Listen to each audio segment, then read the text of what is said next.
The first time Elias Ralston laid eyes on Olive Merriweather, she was standing knee-deep in the dust of the breaking corral with her sleeves rolled to the elbow, murmuring something low and steady to a black stallion that had already put 3 grown men in the dirt that same morning.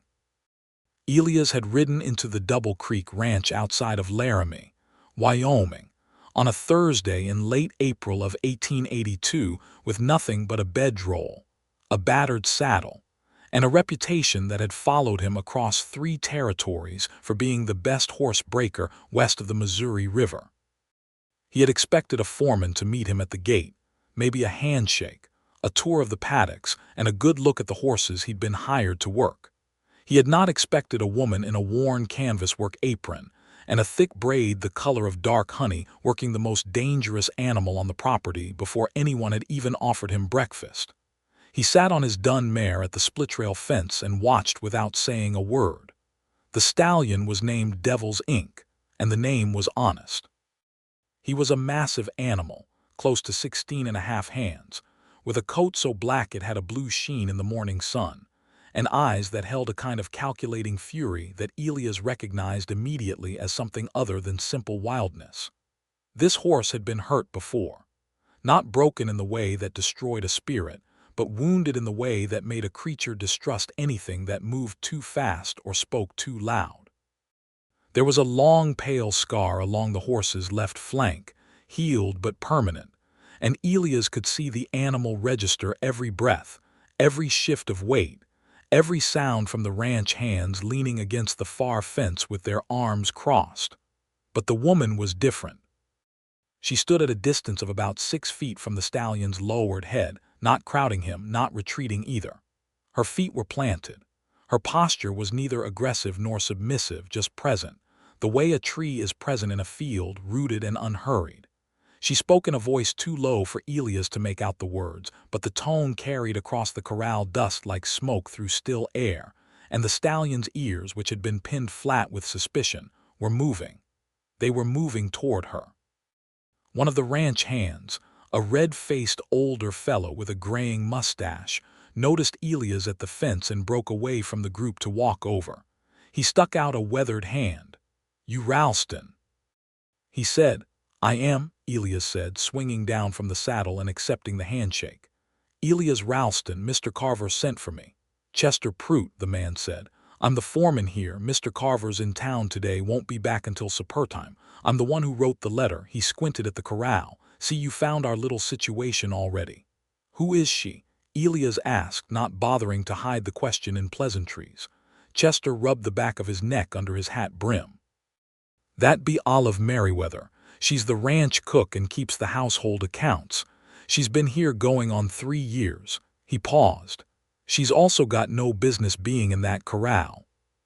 "She looks like she's got plenty of business in that corral," Elias said. Chester made a low sound that was not quite agreement and not quite argument. "She grew up around horses, that's a fact. Her father ran a small stock operation over near Cheyenne before he passed. But Devil's Ink has already thrown Charlie Moss into the fence post hard enough to crack 2 ribs, and he sent Billy Durant home with a dislocated shoulder last week. We can't keep letting her. She got thrown yet?" Elias asked. Chester paused. "No. Then she knows what she's doing better than Charlie Moss and Billy Durant did." Elias looked back at the corral. The stallion had taken 1 step forward. Olive had not moved. "I'll introduce myself when she's done." Chester looked at him sidelong for a moment, then shrugged with the practiced resignation of a man who'd learned to pick his battles. "Breakfast is in the cookhouse. I'll show you your bunk after." Elias nodded but did not move from the fence. He watched for another 40 minutes.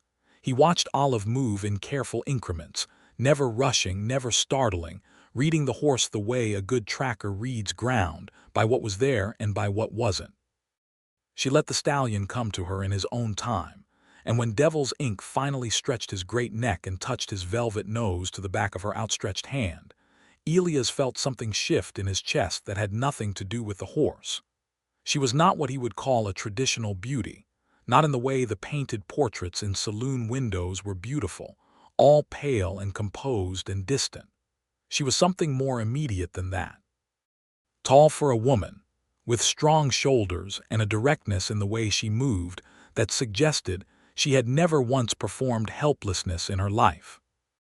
Her face, when she finally turned toward the fence after stepping carefully back from the stallion, was open and intelligent, with dark green eyes that swept the fence line, landed on Elias, and narrowed slightly with an expression that was not unfriendly but was absolutely assessing. He touched the brim of his hat. She gave him a single nod and turned back to the horse. He went and found the cookhouse.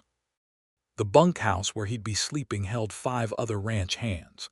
Charlie Moss, whose wrapped ribs were still giving him trouble, a quiet Texan named Ford Adley, 2 brothers from Nebraska called Glenn and Hector Birch, and a young man of about 19 named Samuel who everyone just called Sammy, and who seemed to do mostly whatever the others told him to.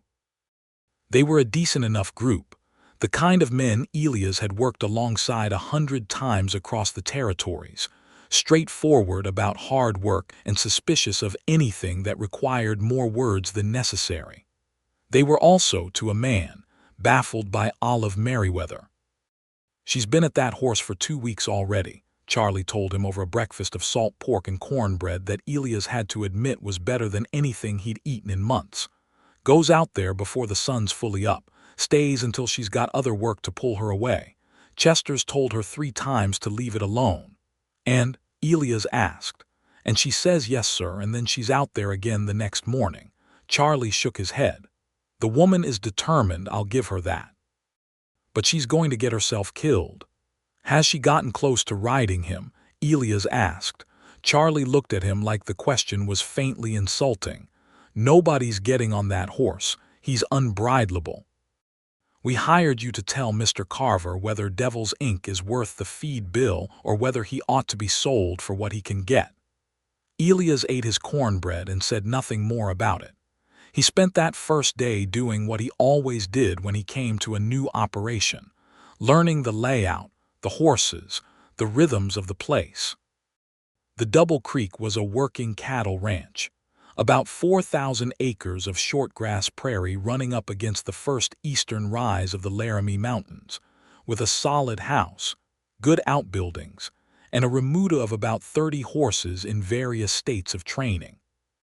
The ranch belonged to a man named Howard Carver, who ran it the way most ranchers in that country ran their spreads, with practical efficiency and a firm belief that anything which cost more than it produced was a problem to be eliminated. Devil's Ink cost plenty. The horse had been brought in from a sale in Cheyenne 8 months ago, purchased because he was strong and fast and beautiful, and had been a source of expensive frustration ever since. Elias met Howard Carver at supper that evening, a compact man in his late 50s with iron-gray hair, and the curt manner of someone who had built everything he owned with his own 2 hands and expected everyone around him to work accordingly. He shook Elias' hand with a grip that confirmed it. "I've heard good things about your work, Ralston," Carver said. "Heard you got 3 horses working at the Draper spread that had been given up on. That's the kind of result I need." "I'll take a proper look at Devil's Ink tomorrow morning," Elias said. Carver's expression tightened slightly. "I want a straight answer inside of 2 weeks. Either he becomes a working horse or I'm done spending on him." "Understood." There was a pause, and then Carver said, with a careful neutrality that did not quite conceal his discomfort, "I also want to ask you to keep an eye on Miss Merriweather. She's gotten it into her head that she can manage that animal herself, and I can't afford to lose my cook on top of everything else. If you can make her see reason." "I'll talk to her," Elias said. What he did not say was that from what he had seen that morning, Olive Merriweather was probably closer to actually reaching that horse than anyone else on the property, including himself, and he intended to find out why before he said a single word about reason. He found her after supper, in the kitchen garden behind the cookhouse, harvesting dried beans from the previous season's stalks in the last red light of the evening. Looked up when she heard him coming, measured him once, and returned to her work. "You're the new horse breaker," she said. It was not a question. "Elias Ralston," he said. "I tipped my hat, but I left it on the peg inside. The corner of her mouth moved in a way that was not quite a smile but was adjacent to one. "Olive Merriweather," she said, "I'd shake your hand but mine are full of beans." He laughed at that, a genuine laugh, and it surprised him. He was not a man given to easy laughter. He leaned against the garden post and watched her work for a moment. "That horse has a scar on his left flank," he said. "Brand mark gone wrong or something else." She glanced up sharply. "You notice that? It's the first thing I look for." She was quiet for a moment, working the pods loose with practiced efficiency. "It's from a rope. Whoever owned him before Mr. Carver bought him used a drag rope on him when he was young and the animal fought it. The scar runs deep." She paused. "He's not mean, he's afraid. There's a very specific difference." "There is," Elias agreed. She looked at him then, a full look, the kind that asked a question without words. "You understand that?" "I've been working horses since I was 12 years old. A horse that's mean wants to hurt you. A horse that's afraid is trying to survive. The approach is different for both." Olive set the last of the bean pods into her basket and straightened, brushing her palms on her apron. The evening light was going deep orange now, and it caught the loose strands of hair at her temples and turned them to copper. "Then you also understand that putting a rougher hand on Devil's ink would ruin him permanently." "I do. Tell that to Chester Prout. He wanted to put a war bridle on him last month. I talked Mr. Carver out of it." Her jaw set slightly with the memory. "You have his ear." "I have his ledger books in order," she said with a dry practicality. "That gives me enough standing to speak on certain matters." She picked up her basket. "What are you going to do with him?" "Devil's ink. I don't know yet," Elias said honestly. "I won't know until I spend some time with him myself. I'd be a fool to decide anything before that." She looked at him for another moment, and whatever she was measuring, it seemed he did not come up short. "I'll be out there before sunup," she said. "I expect you'll want to observe." It was not an invitation exactly, and not a warning. It was simply a statement of what was going to happen, delivered without apology, and he found he respected it completely. "I expect I will," he said. She walked back toward the cookhouse, and Elias stood in the emptying garden and watched the last light leave the sky, and thought that this was going to be a more interesting job than he had expected. The next 3 mornings followed the same pattern. Elias rose before dawn, dressed in the cold dark of the bunkhouse while the other men slept, and went out to the corral fence with a tin cup of yesterday's reheated coffee. Olive was always already there, never acknowledging his presence in any way that suggested she needed his approval, but not ignoring him either. She simply worked, and he simply watched, and after the first morning the watching became less about Devil's ink and more about her. She had a system. She never went into the corral without first spending several minutes at the fence, letting the horse see her, smell her, register her presence without any demand attached to it. Then she would enter slowly, leaving the gate slightly open behind her, so the horse always had the clear knowledge that he was not trapped. She never moved in straight lines toward him, always oblique, always offering the horse the option to move away. She never made sudden sounds. She carried nothing in her hands on the first approach, nothing at all. On the 4th morning she had the stallion walking slowly behind her like a dog, not led, not pushed, simply following because she had become, in his horse's mind, the most interesting and safest thing in the corral. Elias set his tin cup on the fence post and climbed over into the corral himself. Olive heard him come over the fence and turned her head slightly but did not break her slow walk. "Careful," she said, very quietly. "He's still reading everything." "I know," Elias said, equally quiet. He moved to a position about 10 feet to her left and stood still, making himself another fixed, unthreatening thing in the horse's world. Devil's ink swung his great head toward this new presence, ears moving with fierce attention, nostrils wide. Elias did not look directly at the horse. He looked at the middle distance and kept his breathing slow and his body loose. They stood like that for a long time, the 3 of them in the pale pink light of the early morning, while the horse decided what to make of this new equation. "Your name was mentioned in a letter from the Draper Ranch," Olive said, after a while, still in that low conversational tone. Their foreman wrote to Chester about a horse called Cinder. Said you spent 3 weeks with her before you ever put a saddle on her back. The saddle was the easy part by then, Elias said. Most men your age want the saddle to be the goal. I'm 28, he said. I'm not sure that counts as most. Most men who do your work, she clarified.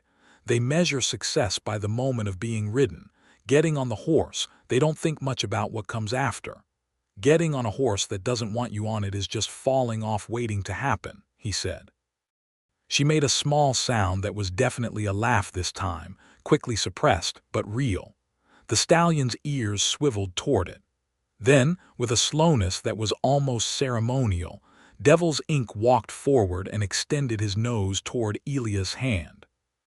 Elias let the horse smell him, didn't move, didn't grab, just let himself be known.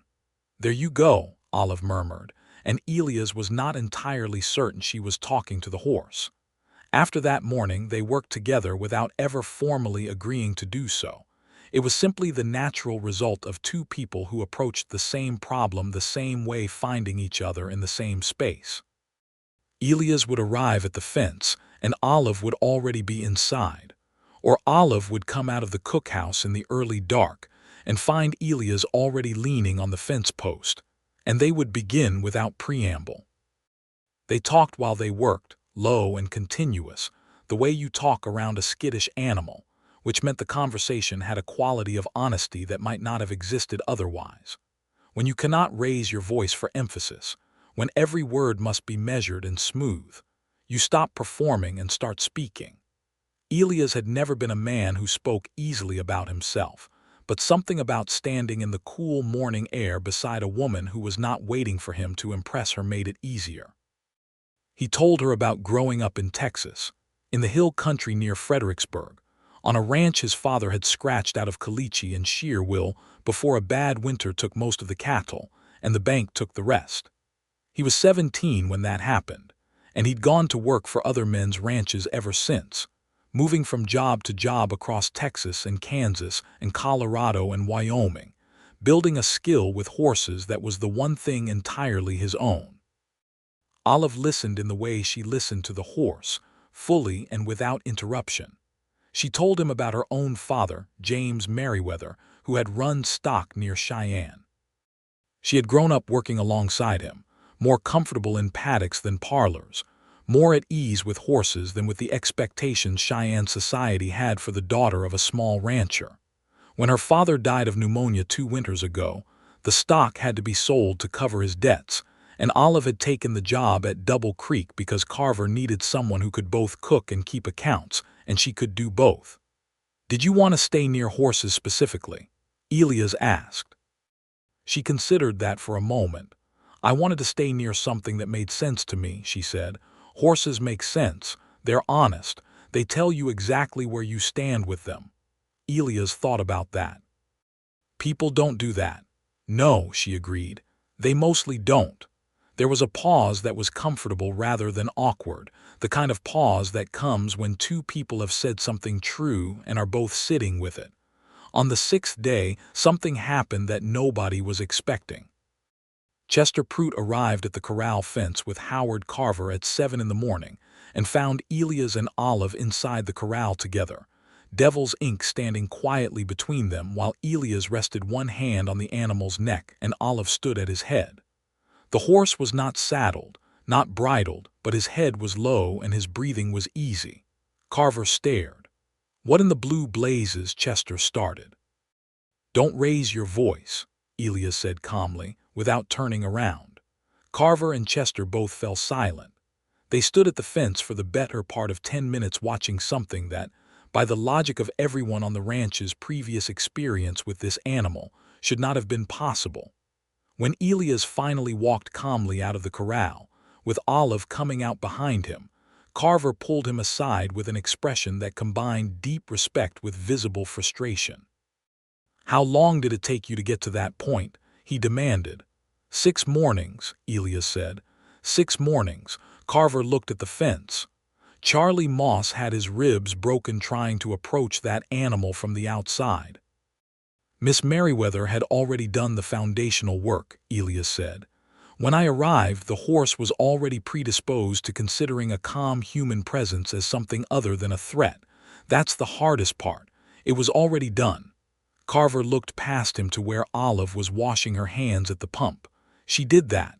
Yes, sir, she did. Chester Pruitt's expression shifted through several emotions, the clearest of which was the discomfort of a man who had told a woman to stop doing something and been proven wrong. He settled on gruff acknowledgement.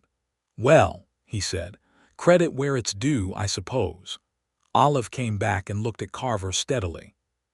Needs 3 more weeks of this before anyone puts a saddle on him, maybe 4. If you rush it, you'll lose everything we've built. Carver looked at her for a moment, and then he looked at Elias, and Elias simply nodded. All right, Carver said. You have your time, but I want progress reports, Ralston. Yes, sir, Elias said. As they walked back toward the cookhouse for breakfast, Elias fell into step beside Olive. The morning had warmed, and the mountains to the west were going gold at their peaks. He said we have time, Elias observed. I heard him, Olive said. You've been waiting for someone to agree with you about that horse for 2 weeks. She glanced at him sideways. Longer than that, she said, since the day they brought him in. And nobody listened. Until you.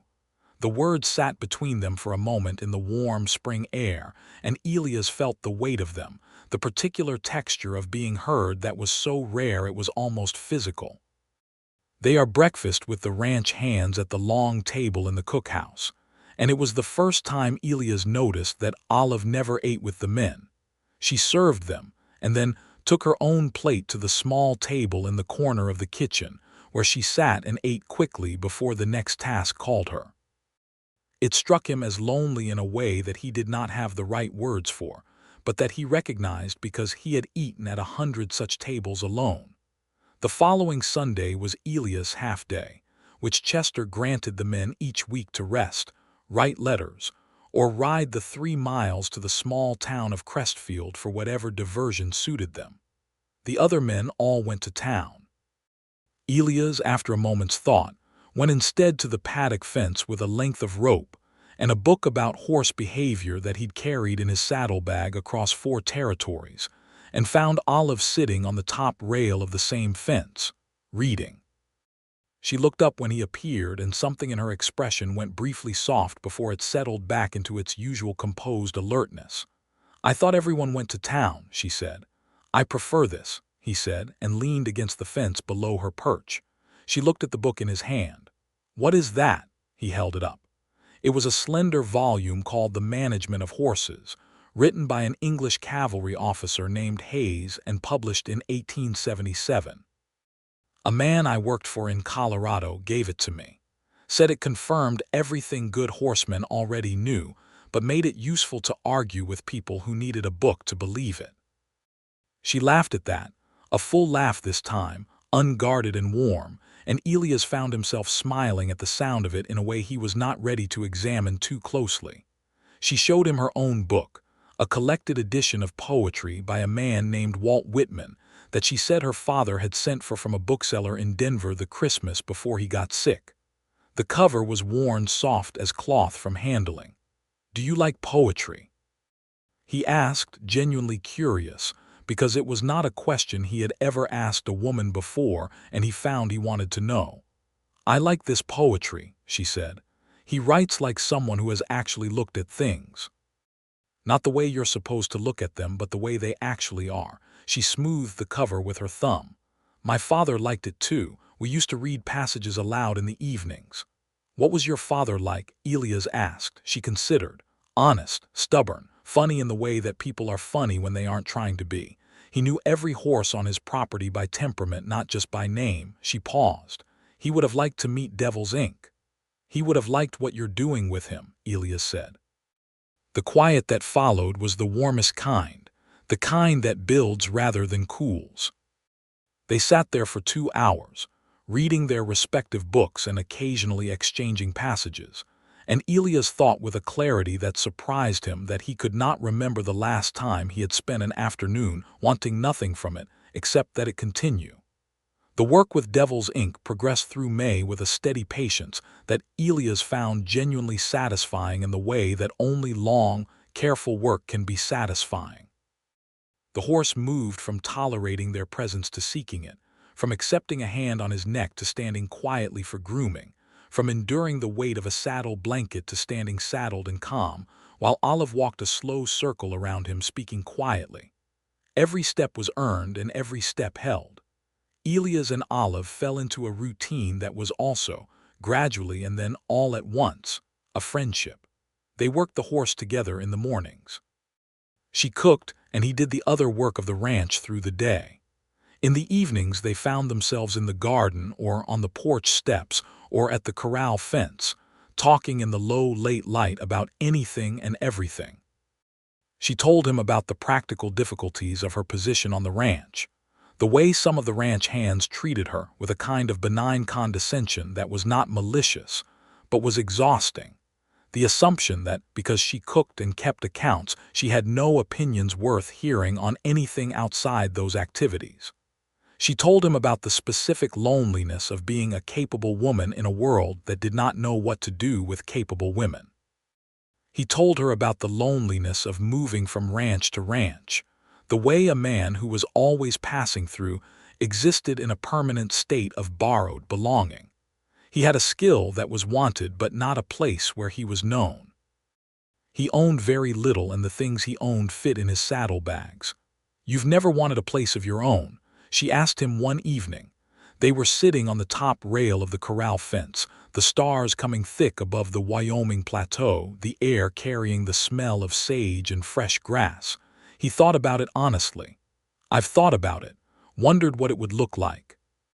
But it takes money and time and a reason to put roots somewhere specific, and I've never had the first, barely managed the second, and the third." He stopped. "The third?" she prompted. He looked at her in the starlight. "A place requires a reason to be there. I've been looking for that reason for a while." She held his gaze for a moment, and then she looked back up at the stars with a small, private smile that she did not explain and did not hide either. And Elias felt his heart move in a direction it had been moving since the first morning he stood at this fence and watched her. Howard Carver came to Elias in the second week of May with a proposition that was not entirely about horses.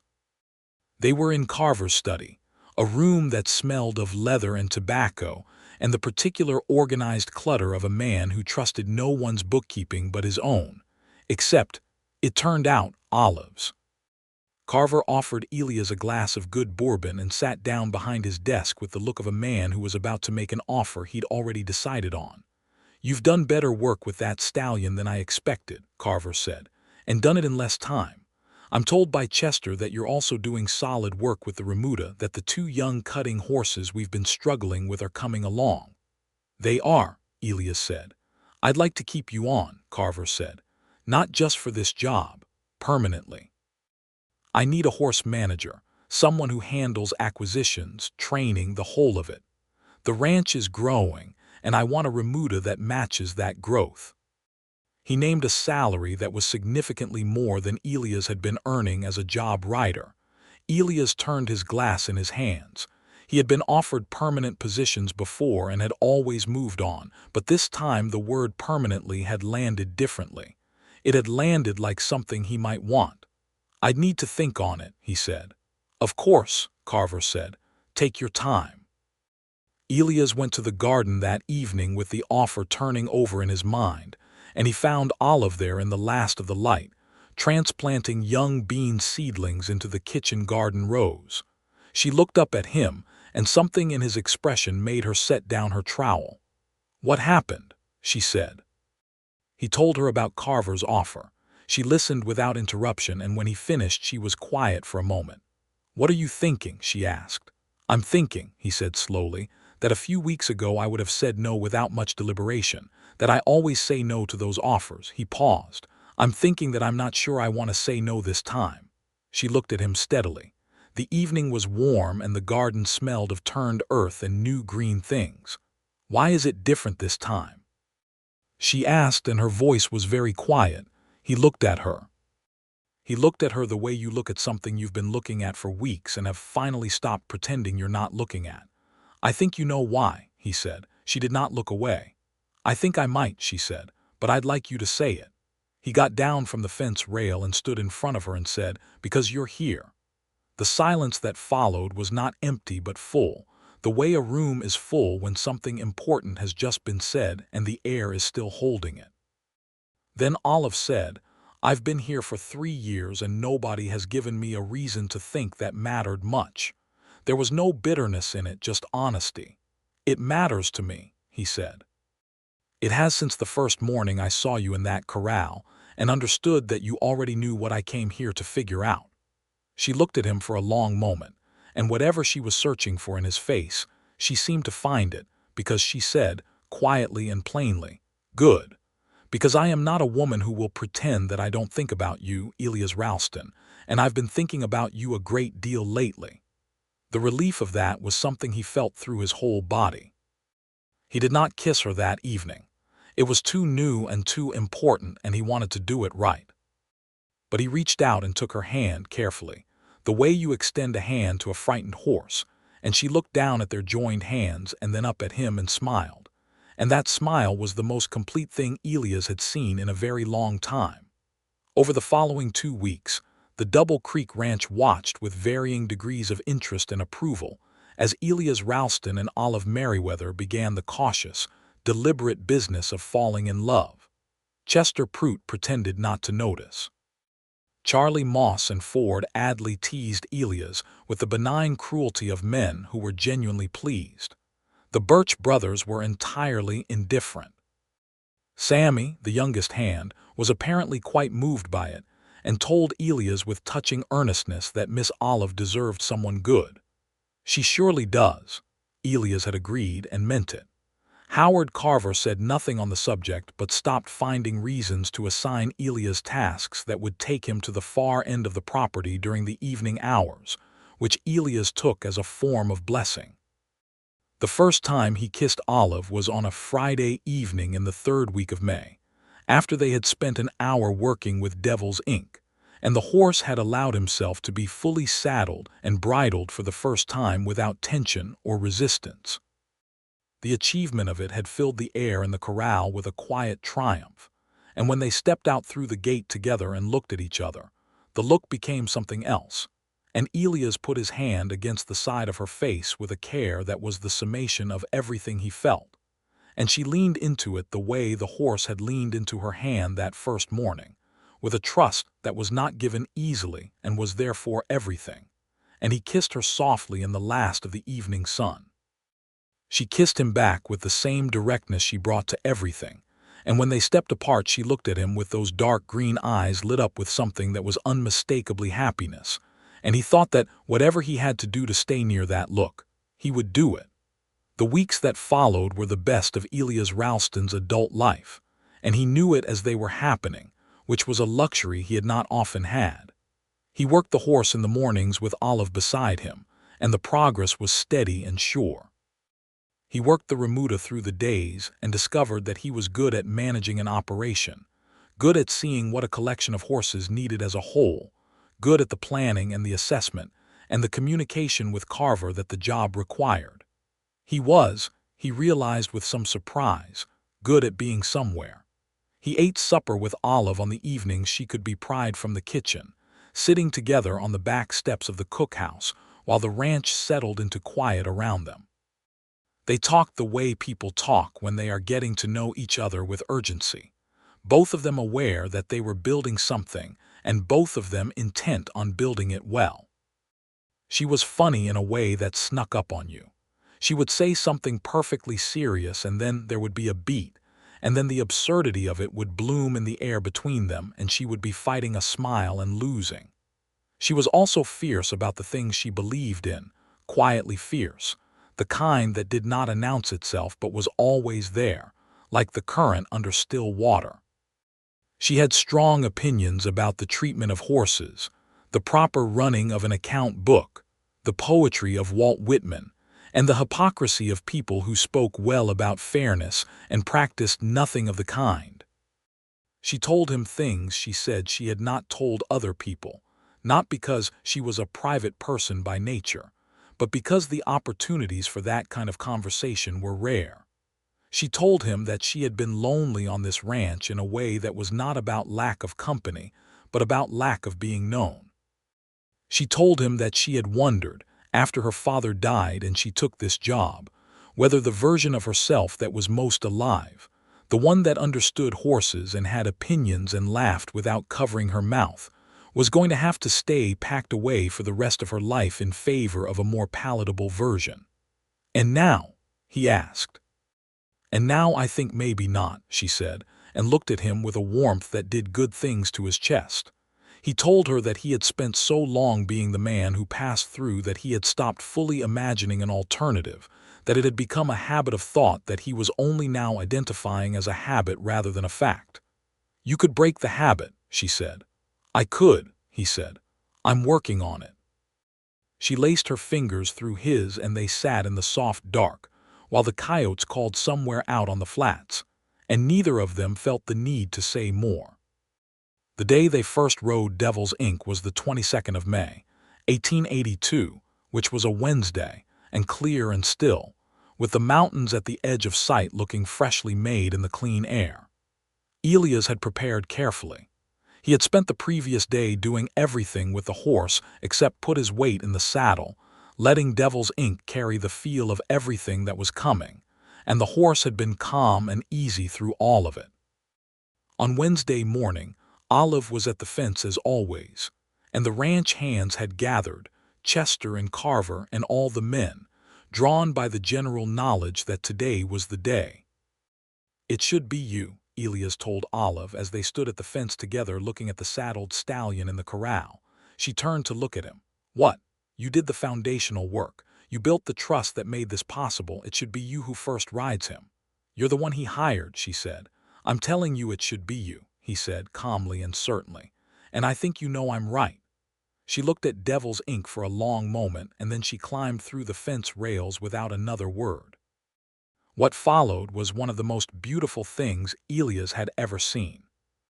Olive went to the horse with her usual quiet certainty, spoke to him for a minute, ran her hand along his neck and shoulder, and then put her foot in the stirrup and came up slowly and settled into the saddle with a grace that was entirely natural. The stallion's ears went back for a moment, not flat but questioning, and then they came forward, and then he blew out a long breath through his nose and stood. She walked him. Just walked him, a slow circle of the corral, and the horse moved under her with a kind of surprised willingness, as though he were discovering that being ridden was something other than what he had feared. Howard Carver said quietly from beside Elias, "Well, I'll be damned." Chester Prout said nothing but took his hat off and held it against his chest. Elias watched Olive ride with a fullness in his chest that had very little to do with professional satisfaction and everything to do with her. The way she sat the horse was the same way she stood in the corral, and the same way she sat at the back porch steps, and the same way she held herself in every circumstance, fully present, fully herself, unhurried and honest and alive. When she rode Devil's Ink back to the gate and dismounted, the ranch hands broke into applause, genuine and unreserved, even Charlie Moss with his still healing ribs. Carver came forward and shook her hand and said something in a low voice that made her nod once with a quiet dignity that made it clear she had never needed anyone's acknowledgement to know the work was good. She came to stand beside Elias after, and she looked up at him with her eyes bright, and he said, "There it is." "There it is," she agreed, and her smile was large and unguarded and entirely his. Elias accepted Carver's offer of permanent employment that same day. June came on with heat and long grass and the busy pace of the summer ranch, cattle drives and fence work, and a steady rotation of horses being trained and assessed. Elias settled into the work with a thoroughness that felt different from the thoroughness he'd brought to other jobs, because this time the thoroughness was also about building a life rather than just completing an engagement.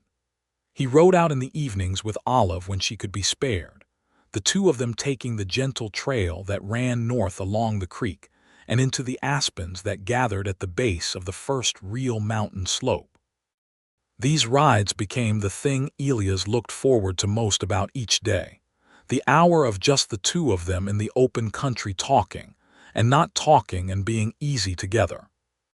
One evening in mid-June, riding side by side along the creek with the aspen leaves making their silver sound above them, Olive told him something she had been working up to saying for a while. "When I first saw you at the fence that morning," she said, "I thought you were probably like most men who come to work ranches, competent and limited." "Limited," he repeated with a faint smile. "In what you could see," she said, "in what you were willing to look at.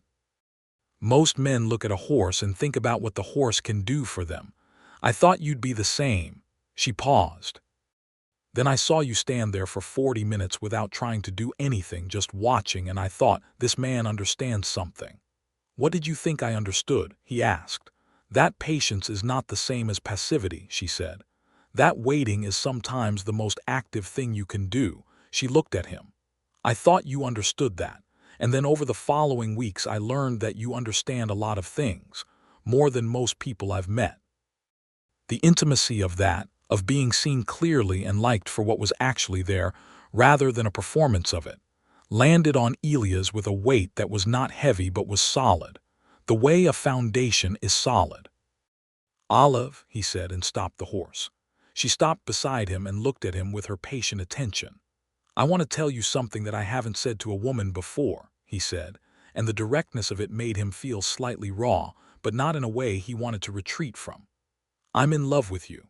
I have been for a while, and I know I should probably ease into saying that, but I think you've spent too long with people tiptoeing around the things they mean, and I don't want to be one of those people." The aspens shivered above them.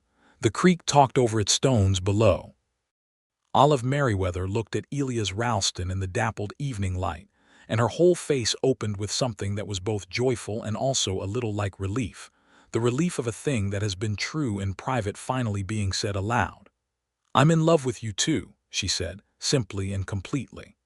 "I think I have been since the morning you told me that a horse that's afraid is trying to survive, and the approach is different for both, because I thought, this man could be talking about anyone." He reached across and pulled her toward him and kissed her in the way that had been building for months now, unhurried and certain and full, and the aspens made their sound above them, and the creek ran below them, and the mountains stood at the edge of everything like witnesses. They rode back to the ranch in the dusk hand in hand. The summer unfolded around them with the generous abundance of a Wyoming high summer, long days and warm nights, and the particular sweetness of a life being built rather than merely endured. They were not furtive about their attachment, and the ranch received it with the casual matter-of-factness of a small community that had been watching them circle each other for 2 months, and was simply glad they'd gotten there. Howard Carver called Elias into his study in early July and spoke to him directly, as was his habit, about the matter of intentions. He said that Olive Merriweather had no father to speak for her interests, and so he was doing it in that man's absence, and he wanted to know if Elias' intentions toward her were serious. Elias said, without hesitation, "Yes, sir, they are entirely serious." Carver studied him for a moment. "She's a woman of considerable quality," he said. "More than this situation has probably made room for. I hope you understand that." "I do," Elias said. "More every day." Carver nodded once, satisfied. "Then I'll leave you to it." On a Sunday evening in the second week of July, Elias took Olive on the trail along the creek, and when they reached the aspen grove he dismounted and helped her down and took her hands, and told her that he had been thinking about this for weeks, and that he wanted to do it right. And then he said that he would be honored and deeply grateful if she would agree to marry him. He did not have a ring, because he had not yet had the opportunity to go to Crestfield, where the only jeweler in 30 miles kept his shop, and he told her this with a slight awkwardness that made her laugh with great warmth. "Elias," she said, squeezing his hands, "the answer is yes. The ring is secondary to the yes." He laughed too, and it felt the way something feels when it has been in the right place all along and you finally stopped moving it around. He took her face in his hands and kissed her forehead and then her cheek and then her mouth, and she put her arms around him, and held on in a way that said everything that there was left to say. They were married in early September of 1882 in Crestfield, at the small white church on the main street, with Chester Prout and Ford Adley standing as witnesses, and most of the ranch in attendance in varying states of Sunday best grooming. The minister was a lean and slightly wind-battered man named Reverend Halloway, who married range couples with a practical warmth that Elias appreciated. Olive wore a dress she had made herself in the weeks prior, a deep blue the color of the late summer sky above the mountains, and she stood beside Elias with her hands folded calmly and her eyes bright and present. And when Halloway asked if she took this man, she said yes with a clarity that carried all the way to the back of the church, where Sammy was standing, and later told anyone who would listen that he'd never heard anything sound so absolutely certain. They said their own words as well as the minister's, and Olive said, looking at him steadily, "I promise to see you clearly, Elias, and to choose you anyway, every morning, the same way you stood at the fence every morning and chose to be patient rather than easy. That is how I intend to love you." Elias said, "I promise that I am done passing through, and that wherever we are, I will be there all the way, and that I will spend the rest of my life making sure you know that you are exactly as remarkable as you actually are." Someone in the back pew made a sound that was not quite crying and was not pretending not to be, and Elias thought it might have been Charlie Moss but never confirmed it. Chester Prout threw a good celebration at the ranch that evening, with food that Olive had partially prepared in advance, and refused to stop working on despite everyone's insistence. Music from Ford Adley, who played a fiddle with genuine skill, and dancing on the flattest stretch of ground beside the bunkhouse until the stars were fully out. Elias danced with his wife, which was a word he held in his mind like something valuable, and she danced with the same quality she brought to everything, aware of herself and therefore moving freely, and he thought he had never been so entirely sure of anything in his life. They spent their first night as husband and wife in the small house on the ranch's property that Carver had offered them, a 3-room structure of pine lumber and river stone foundation that had been used for storage and was now, with Olive's considerable organizational energy applied to it over the previous 2 weeks, a home. She had hung curtains and put down a braided rug and set a crock of late wildflowers on the windowsill. And when they came through the door together in the late evening, Elias looked at those curtains and that rug and those flowers and felt something settle in him so deeply it might have been there all along, waiting for this. The autumn was good and golden and full of work and warmth. Elias threw himself into the management of the horse operation with a purpose that was sharpened by having a reason beyond the work itself. He began to acquire young horses at the fall sales in Cheyenne, selecting animals with the careful eye he had always had but now applied with a long-term strategy, thinking about what the ranch would need in 3 years, in 5. He wrote careful reports for Carver and made proposals for improvements to the training facilities that Carver read and approved with what Elias came to understand was the old man's version of enthusiasm, which was simple, unreserved agreement. Devil's Ink became the finest working horse on the Double Creek Ranch, fast and responsive and level-headed, and Elias and Olive took turns riding him through the autumn and into the winter. The horse had a particular fondness for Olive that was obvious to anyone watching, the way he turned his head when he heard her voice, the way he would stand still under her touch with a quietness that was different from mere compliance. "He trusts you the way he trusts nobody else," Elias told her. "He trusts you," she said, "not the same way. You were first." She smiled at the horse and ran her hand along his face. "We had an understanding before anyone else arrived," she said. Elias watched her and thought, yes, that's the right word. Understanding. It was what she offered everything and everyone she decided to commit herself to, a genuine, searching, patient understanding, and it was the best thing he had ever been on the receiving end of. Olive discovered she was expecting their first child in November of 1882, and she told Elias on a cold, clear evening with snow on the mountains and frost on the grass, standing in the kitchen of their small house with a kind of quiet certainty that was entirely her own. He went very still for a moment, and then he crossed the kitchen in 2 steps and held her with a care and a joy so intertwined they were indistinguishable, and she laughed a little against his shoulder and said, "I thought you'd be glad."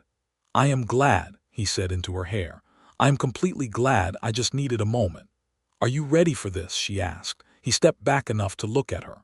"Are you?" She considered it with her characteristic honesty. "I think so. I think we are.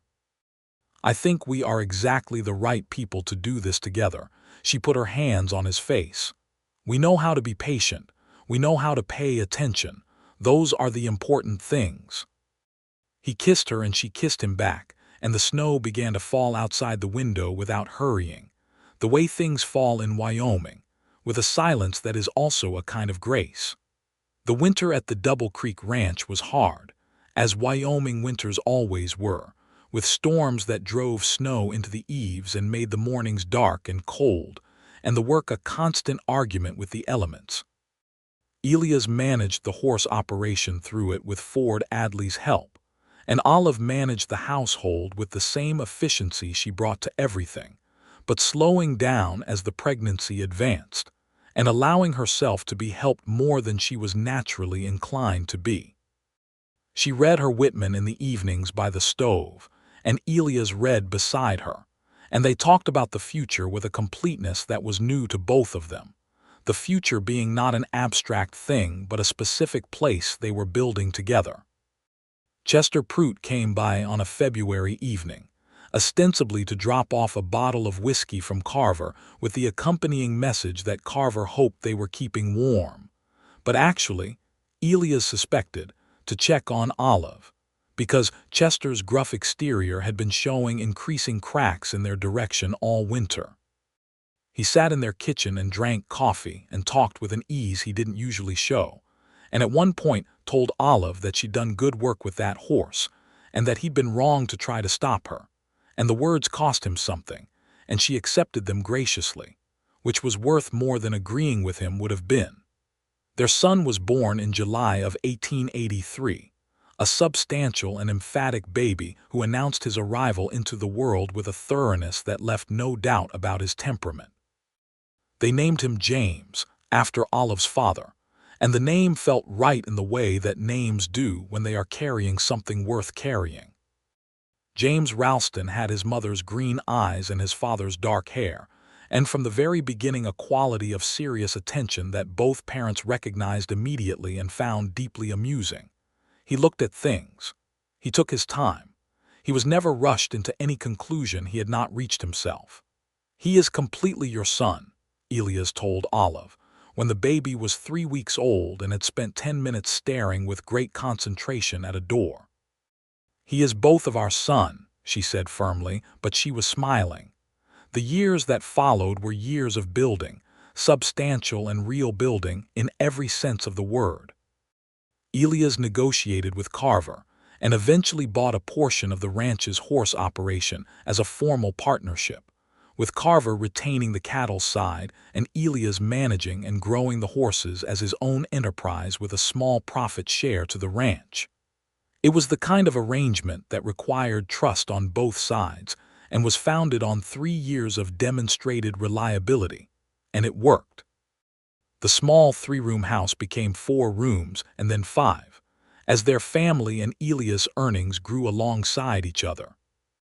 Olive continued to keep accounts for the ranch and eventually expanded to keeping accounts for 2 other spreads in the area, a work she was good at, and that gave her an independence she valued.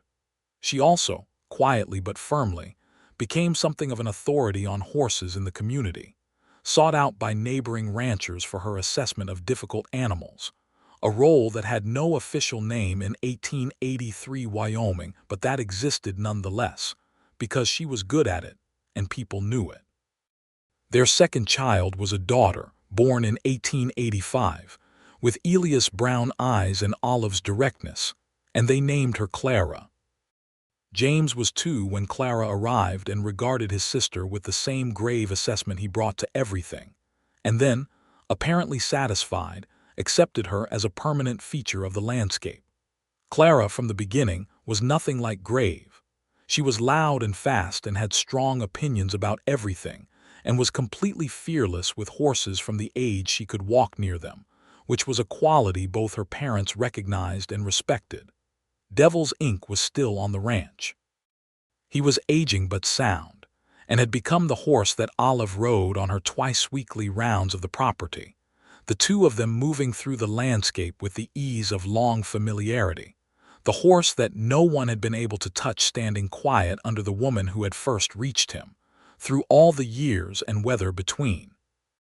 In the spring of 1887, 5 years after Elias had ridden through the gate of the Double Creek Ranch on his dun mare with nothing but a reputation and a bedroll, he stood at the fence of the breaking corral on a warm April morning and watched the sun come up over the eastern plains and tried to take the measure of what his life had become.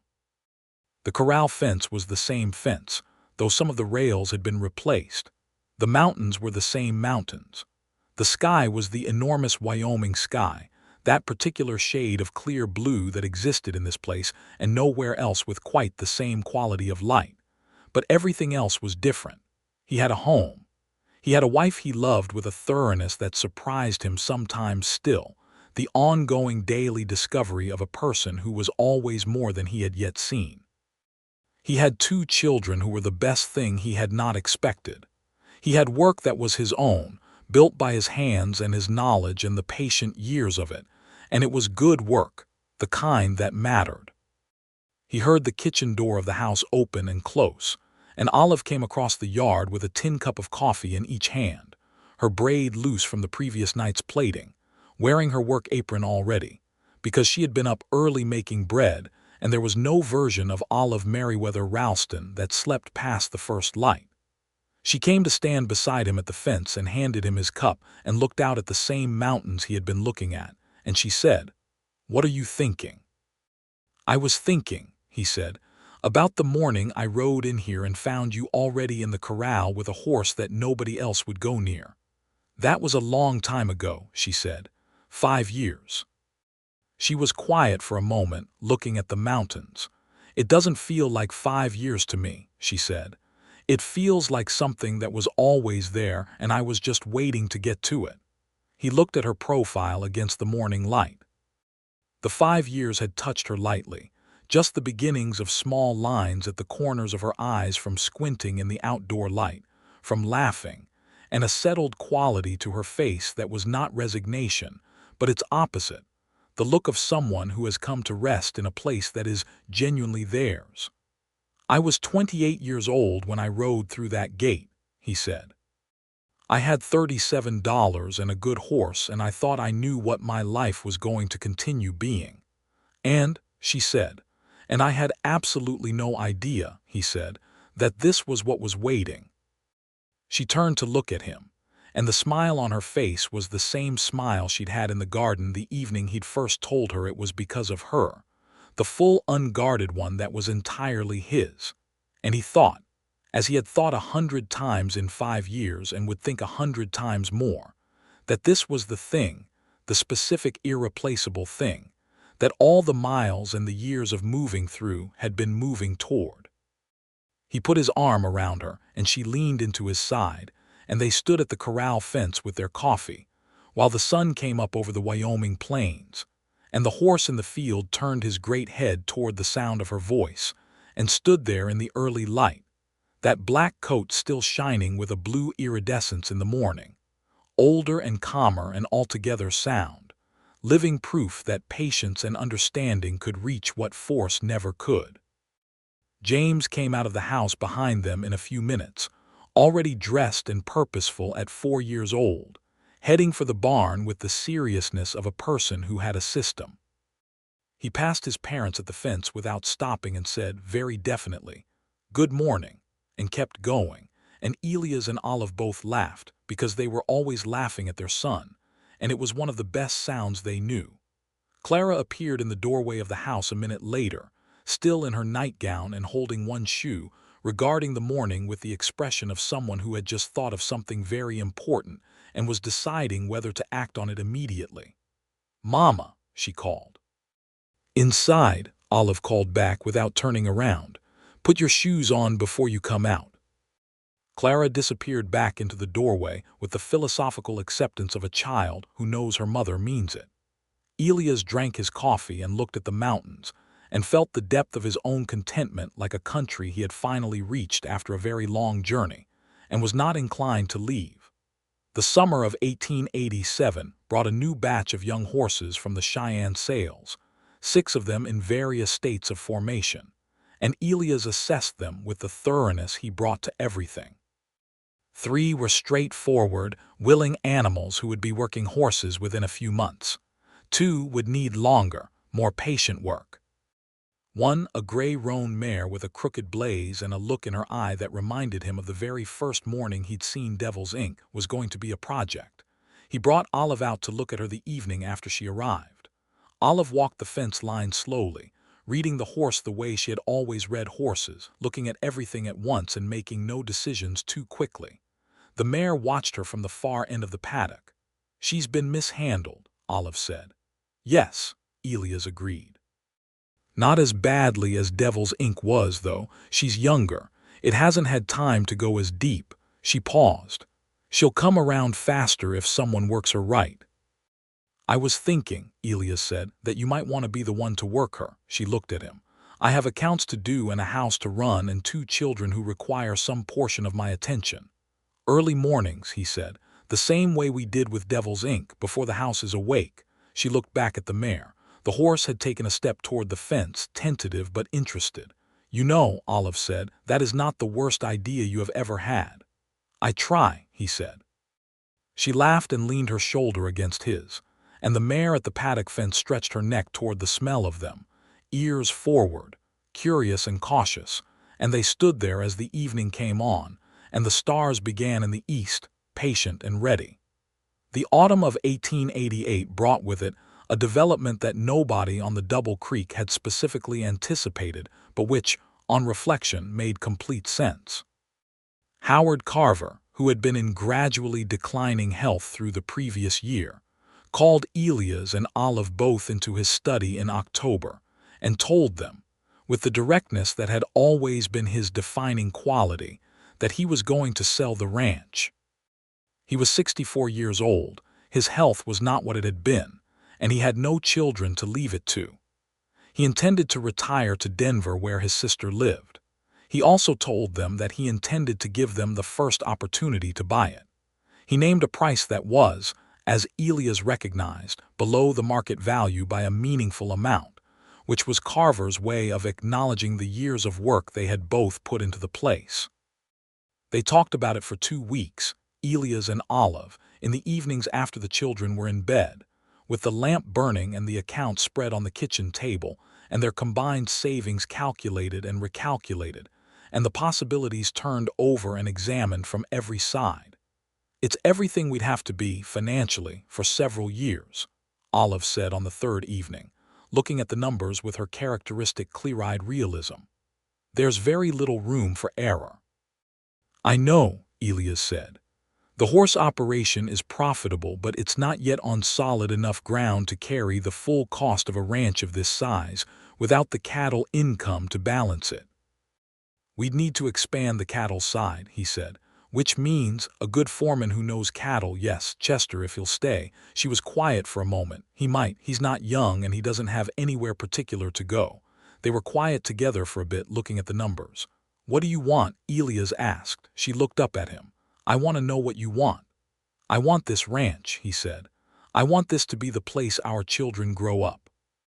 I want to build what we've been building and not have it rest on someone else's decision about whether to sell or stay or change direction." He paused. "And I think we can do it. It will be hard for a few years and it won't leave much margin, but I think we can do it." "I think we can too," she said. "I want this too. I just wanted to hear you say it out loud." They agreed to the purchase the following day. Chester Prout, when they approached him about staying on as cattle foreman under the new ownership, stood in the barn for a long moment with his hat in his hands looking at the ground. Then he looked up at both of them and said, "I've been at this ranch for 11 years. I'm not sure where else I'd go. A pause. Yes, I'll stay. Howard Carver left for Denver in November of 1888, with a handshake for Elias that lasted longer than his usual handshakes, and a brief, dignified embrace for Olive that was as close to sentiment as the old man had ever come. He said to her, "You were the best thing this ranch had, and I'm glad it's going to people who'll know that." She thanked him with a warmth that was genuine, and watched his wagon go down the main track toward Crestfield with a thoughtfulness on her face. "Are you all right?" Elias asked. "Yes," she said. "I'm just thinking about how places change hands and what carries forward and what doesn't." She turned to look at the house, the barn, the corral where Devil's Ink was standing in the autumn light with his head over the fence rail, looking at them with his intelligent dark eyes. "I think what matters carries forward." "I think so too," Elias said, and took her hand. They renamed it the Merriweather Ralston Ranch because Olive's name deserved to be on the gate, and Chester put up the new sign himself without being asked, which said more than anything he could have spoken. The years that followed were the years of a life being fully lived. The ranch grew under their joint management with a steadiness that was the product of careful work and clear-eyed planning. The horse operation expanded and gained a regional reputation for producing well-trained, well-tempered animals that sold reliably and well. The cattle side, under Chester's management and Elias' periodic input, remained solid. James grew into a serious and capable young person who was deeply interested in horses, and who had, from the time he was 5, been working alongside his father with a patience and attention that was genuinely remarkable for his age. He had his mother's quality of observation and his father's understanding of how to wait, and the horses he worked with responded to him, the way horses always responded to the Ralston approach, with a gradual and irreversible trust. Clara grew into exactly who she had always promised to be, loud and certain and fast, with strong opinions, and a gift for getting people to tell her things they hadn't intended to tell. She was 10 years old and already keeping her own account book, self-assigned, in which she tracked the expenses and income of a small egg business she had established with 3 hens of her own, and she presented her quarterly summaries to her mother with a formality that was completely serious and consistently accurate. Elias watched his daughter present her second quarterly summary at the kitchen table one evening in 1893, and caught Olive's eye above Clara's bowed head, and the look they exchanged was the kind that only exists between two people who have shared years of the same life and the same children, and know without speaking exactly what the other is thinking. What they were both thinking was, "She is going to be unstoppable." The gray roan mare that Olive had worked in the mornings of 1887 was named Ash, and she was by now a fully formed working horse of excellent temperament, the horse Olive rode on most days, as Devil's Ink had aged past the point of regular working rides. The great black stallion spent his days in the south paddock, and Olive still visited him every morning without exception, and he still turned to the sound of her voice with his ears forward and his head lowered, the same as he had always done. In the winter of 1894, Devil's Ink died quietly in his sleep, which was the best kind of ending for a horse that had once been so full of pain. Olive found him in the morning and stood with him for a long time before she came to tell Elias. He went with her and they stood in the south paddock together in the cold winter light, and Olive said nothing for a while, and then she said, "He had a good life. The second part of it, at least." "He did," Elias said. "You gave him that." "We gave him that," she said, with a look that included him fully. They buried him at the corner of the south paddock where he had liked to stand in the summer afternoons, and James, who was 11, helped dig without being asked, working with the same quiet seriousness with which he did everything. Olive planted a wild rose at the corner in the spring, and it bloomed red every summer after that. The last decade of the 19th century brought changes to the Wyoming territory, and then the state, because Wyoming became a state in 1890, that were large and sometimes difficult. The railroad had changed the territory significantly over the previous decade, bringing new people and new commerce and new pressures on the open range that had defined the ranching life for a generation.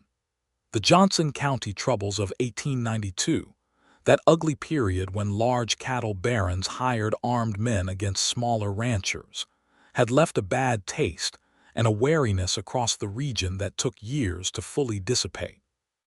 Elias and Olive navigated it with the practical and ethical clarity that defined their partnership. They were a small operation and not targets of the large ranching interests, but they had neighbors who were affected, and they were not people who looked away from injustice when it was happening next to them. Elias rode with a group of smaller ranchers to Cheyenne in the summer of 1892 to file formal complaints about the armed intimidation being practiced against their neighbors, and Olive wrote 3 letters to the territorial government that were precise and detailed and unambiguous about what was being done and who was doing it. Nothing much came of the formal complaints, as often happens, but the letters were read, and the fact of them being written and sent was not nothing. It was the thing that could be done, and they did it. Chester Prout, who was 62 in 1892 and had been at the ranch for 15 years now, had become something close to family, the kind of family you accumulate through years of shared work and trust rather than blood. He had Christmas dinner with them every year and had a particular affection for Clara, who he called, without irony, the most argumentative person I have ever met in 40 years of ranching, which was the highest compliment he knew how to give. On New Year's Eve of 1899, as the century turned and the world held its breath about various things that Elias found more amusing than alarming, he and Olive sat on their front porch in the cold, clear night, wrapped in their winter coats, looking out at the plains and the mountains and the familiar sky. 17 years, Olive said. Since what? He asked, though he knew. Since you came through the gate on that dun mare and stood at the fence for 40 minutes without saying a word. He smiled. I was trying to figure out what I was seeing. And what did you decide you were seeing? He looked at her. She was 38 years old, and the years of outdoor work in Wyoming weather and 2 children and a ranch had done exactly what good years do, made her more of what she already was. The dark green eyes were the same, the directness was the same, the patience that was also a kind of strength was the same. I decided, he said, that I was seeing the most remarkable thing I'd ever seen, and I've never had any reason to revise that assessment. She leaned her head against his shoulder and looked up at the stars, which in Wyoming on a clear January night in the high country were so numerous as to be almost overwhelming. I was thinking about the future earlier, she said. I was thinking about James and Clara and what the next years will look like for them. And what did you think? I think they're going to be good, she said, with a certainty that was not wishful but earned. I think they have everything they need to make them good. They have this place, they have us, they have each other. A pause. And James is going to continue working with horses, I think, for the rest of his life. He's already better than most men twice his age. He is, Elias agreed with a pride that was warm and unhurried. And Clara, Olive said, with a slight smile that he could hear without seeing. Clara is going to do something that nobody expects and be excellent at it. I have no doubt, he said. The night was very still and very cold and very beautiful, the way a Wyoming winter night is beautiful when you are inside it rather than fighting it. Elias, she said. Yes. I want you to know something. On the occasion of the new century, which seems like a suitable occasion, she lifted her head from his shoulder and turned to look at him with that full attention that had always been one of the first things he'd loved about her. You are the best decision I have ever made. Coming to this ranch was chance and staying was necessity, but choosing you was the best thing I ever did on purpose, and I want you to know that I have never once regretted it. Not for an hour. He looked at her in the new century's first hour, his wife of 17 years, the woman who had taught him what it meant to be somewhere completely, and he felt the full weight and beauty of his life press on him in a way that was not heavy but abundant. Olive, he said, the day I rode through that gate was the luckiest day of my life, and you are the reason for every good thing that has happened since. I love you as much today as I have ever loved you, and I will love you more tomorrow because that's what the years have taught me, that it keeps going. It doesn't stop. She kissed him there on the porch in the first hour of 1900, in the cold Wyoming night, unhurried and certain, the way she did everything, and he held her close with the completeness of a man who had found what he was looking for and known it for what it was and stayed. The stars above the Merriweather Ralston ranch burned in their ancient configurations over the mountains and the plains, and the house and the barn, and the south paddock, where a wild rose waited under the snow for spring. And inside the house, their son slept the deep sleep of a child who was secure, and their daughter was probably awake and planning something, and the horses stood in their warm stalls breathing the good smell of hay. And the life that had been built here out of patience and understanding, and two people choosing each other every morning held. It was enough. It was more than enough. It was everything. In the spring of 1900, James turned 17 and formally began his apprenticeship as a horse trainer under his father's guidance, which had been in practice for years, but was now official, with a small wage from the ranch accounts and a set of responsibilities that were entirely his own.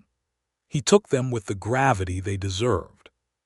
Clara, at 15, had moved her egg business to include 3 additional hens and was in serious negotiation with her mother about the possibility of also keeping bees, presenting her case in a written proposal that included a projected income analysis for the first 3 years and a detailed plan for the placement of hives that would not interfere with the horses. Olive read the proposal twice and said, "Your calculations are sound," and approved it. Elias, watching from across the kitchen table, caught his wife's eye, and they shared a look of pure, complete, contented love. And outside the window the Wyoming spring was coming on in the clean, sweet way that Wyoming springs always came, with meadowlarks and new grass and the mountains still white at the tops but the lower slopes going green, and the whole vast, beautiful country opening up under a sky that had room in it for everything. There was nowhere else either of them would have been.